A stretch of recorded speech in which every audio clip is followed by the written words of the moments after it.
चौथी पास राजा। किस किस ने सुनी है ये कहानी? इस कहानी का महात्म्य है कि इस कहानी को जितनी बार सुनोगे, जितनी बार सुनाओगे, उतनी भगवान की कृपा आपके परिवार के ऊपर बरसेगी। इस कहानी का जितना प्रचार प्रसार करोगे, उतना देश की तरक्की होगी, उतना समाज की तरक्की होगी। तो जिन लोगों ने कहानी सुनी है वो भी बड़े ध्यान से दोबारा सुनना, अच्छे से सुनना और इसका खूब प्रचार प्रसार करना। यह कहानी एक राजा की है, एक चौथी पास राजा की कहानी है, एक अहंकारी राजा की कहानी है, एक भ्रष्टाचारी राजा की कहानी है। आप लोगों ने राजा और रानी की कई कहानियां सुनी होंगी। इस कहानी में राजा तो है, रानी नहीं है।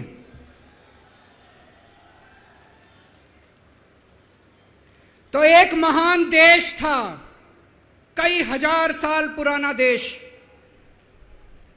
उस देश के एक गांव में एक बच्चा पैदा हुआ, बहुत गरीब घर में एक बच्चा पैदा हुआ। तो जैसे गांव के अंदर बच्चा पैदा होने पे ज्योतिषी आते हैं, ज्योतिषी आके बच्चे का भविष्य बताते हैं, ऐसे गांव का ज्योतिषी आया। उसने बच्चे की कुंडली देखी और बच्चे की मां को बोला कि माई, तेरा बेटा बड़ा होके बहुत बड़ा सम्राट बनेगा।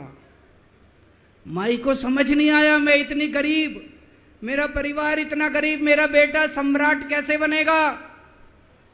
खैर, बच्चा धीरे धीरे बड़ा होने लगा। गांव के सरकारी स्कूल में उसका एडमिशन करा दिया। उसका पढ़ने लिखने में मन नहीं लगता था। पढ़ते पढ़ते, क्लास करते करते चौथी में आके उसने नाम कटवा लिया। उसका पढ़ाई लिखाई में मन नहीं लगता था। बगल में, गांव के बगल में एक रेलवे स्टेशन था। घर में बहुत गरीबी थी। वो बच्चा वहां स्टेशन पे जाके चाय बेचने लगा।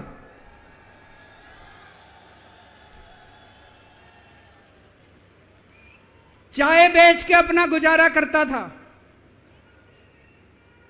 वो भाषण बहुत अच्छा देता था, बचपन से ही बड़ा अच्छा भाषण देता था।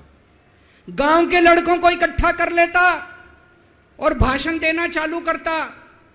धीरे धीरे आसपास के गांव में फैल गया कि यह बच्चा भाषण बड़े अच्छे देता है।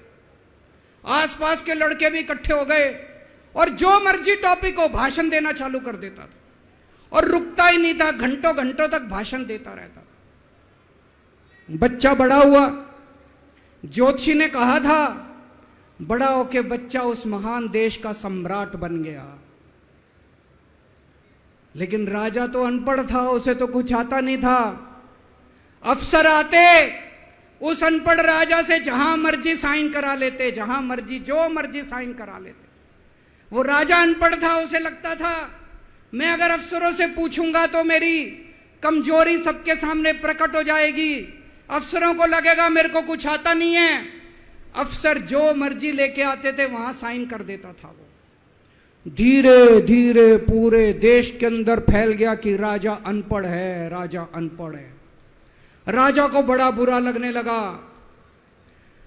तो राजा ने कहीं से एक फर्जी डिग्री का जुगाड़ कर लिया।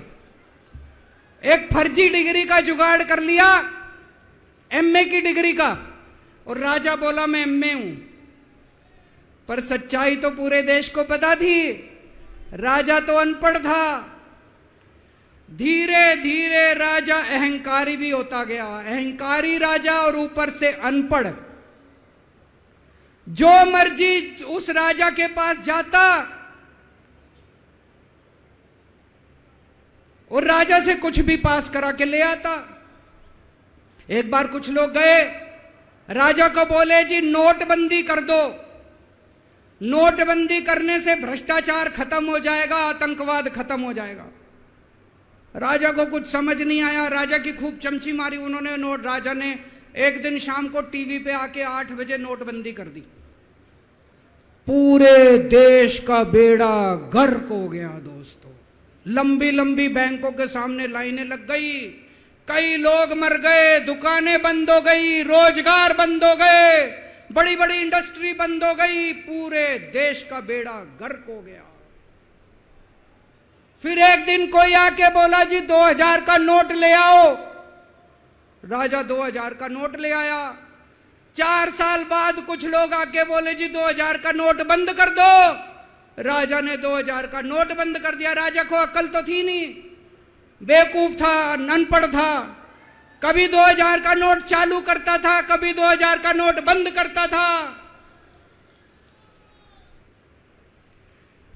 एक बार कुछ लोग आके बोले जी ये किसानों के कानून बना दो, इस कानून से किसानों का भला होगा। राजा ने कानून बना दिए। पूरे देश के किसान सड़कों पे उतर आए।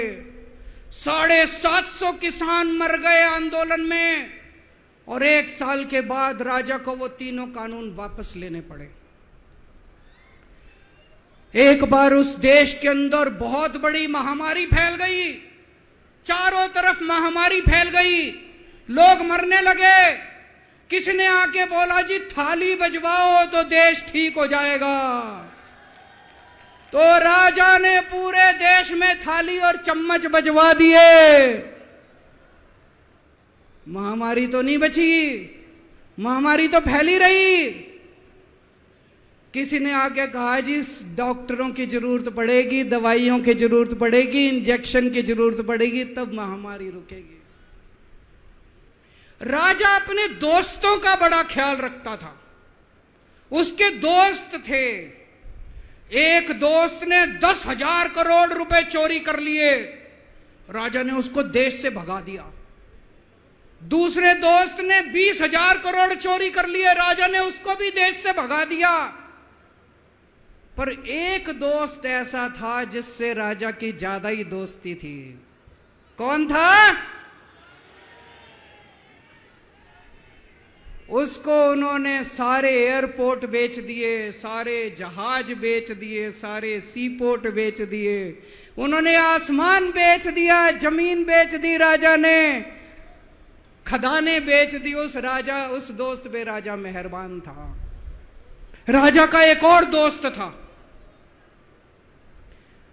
वो दोस्त इतना गंदा था कि उसने कुछ अंतर्राष्ट्रीय खिलाड़ी महिलाओं के साथ बदतमीजी करी, लेकिन राजा ने दोस्ती नहीं छोड़ी। मजाल जो उस दोस्त के ऊपर कोई आंच आ जाए, राजा उस दोस्त के साथ खड़ा रहा, लेकिन उसने खिलाड़ियों का समझ। राजा का एक और दोस्त था। उस दोस्त ने किसानों के ऊपर गाड़ी चढ़ा दी, रौंद दिया, कुचल दिया किसानों को। राजा ने अपनी दोस्ती नहीं छोड़ी। इस बात पे तो दाद देनी पड़ेगी कि राजा दोस्तबाज था, 1 नंबर का दोस्तबाज था। चारों तरफ अत्याचार हो गया, चारों तरफ देश के अंदर इनके अपने लोग जो थे वो बलात्कार करने लगे, गलत काम करने लगे, हाहाकार मच गया। जो राजा के खिलाफ बोलता, राजा उसको पकड़ के जेल में डाल देता। एक दिन एक पत्रकार ने कार्टून बना दिया राजा के खिलाफ, उस पत्रकार को उठा के जेल में डाल दिया। एक दिन एक किसी पत्रकार ने उनके खिलाफ कुछ लिख दिया, उसको पकड़ के जेल में डाल दिया। जो राजा के खिलाफ बोले उसका बेड़ा गर्क। कोई जज अगर उस राजा के खिलाफ ऑर्डर करता था, राजा उसको बख्शता नहीं था। चारों तरफ अत्याचार, महंगाई, बेरोजगारी।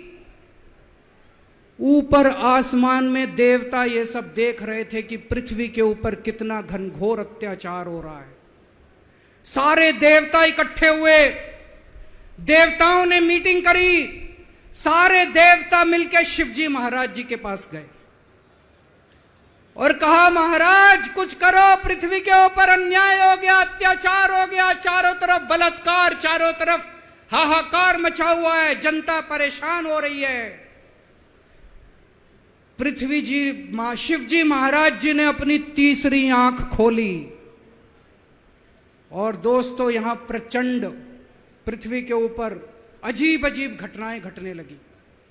उज्जैन के अंदर महाकाल की 6 सप्तऋषियों की बड़ी बड़ी 10 फुटा भारी भारी मूर्तियां थी। एक दिन बारिश और तूफान आया और 6 की 6 मूर्तियां टूट गई।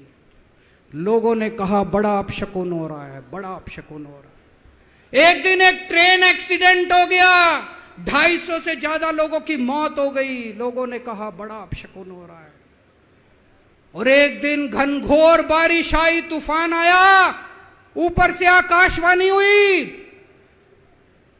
सारे देश की जनता को भगवान ने कहा कि आप महान देश के लोग हो, क्या कर रहे हो, उठो, खड़े हो जाओ और इस अहंकारी राजा के खिलाफ सब लोग मिलकर आवाज उठाओ। भगवान आपके साथ है। और उसके बाद दोस्तों सोई हुई जनता जाग गई और 1 साल के अंदर उस अहंकारी राजा का राजपाट जनता ने उखाड़ के फेंक दिया। और उसके बाद वो महान देश दिन दूनी रात चौगुनी प्रगति करने लगा। ये कहानी बड़ी पवित्र कहानी है। इस कहानी को सुनने से और सुनाने से परिवार का, समाज का और देश का बहुत भला होता है। इसे ज्यादा से ज्यादा शेयर कीजिए, ज्यादा से ज्यादा लोगों तक पहुंचाइए ताकि ज्यादा से ज्यादा लोग इसे सुन सकें, इसे समझ सकें। अंत में आपसे एक ही विनती है, अगली बार वोट डालने जाओ तो ऐसे आदमी को वोट डालना, ऐसे आदमी को प्रधानमंत्री बनाना जो कम से कम इतनी तो समझ रखता हो कि 2000 का नोट कैंसिल करना है कि चालू करना है।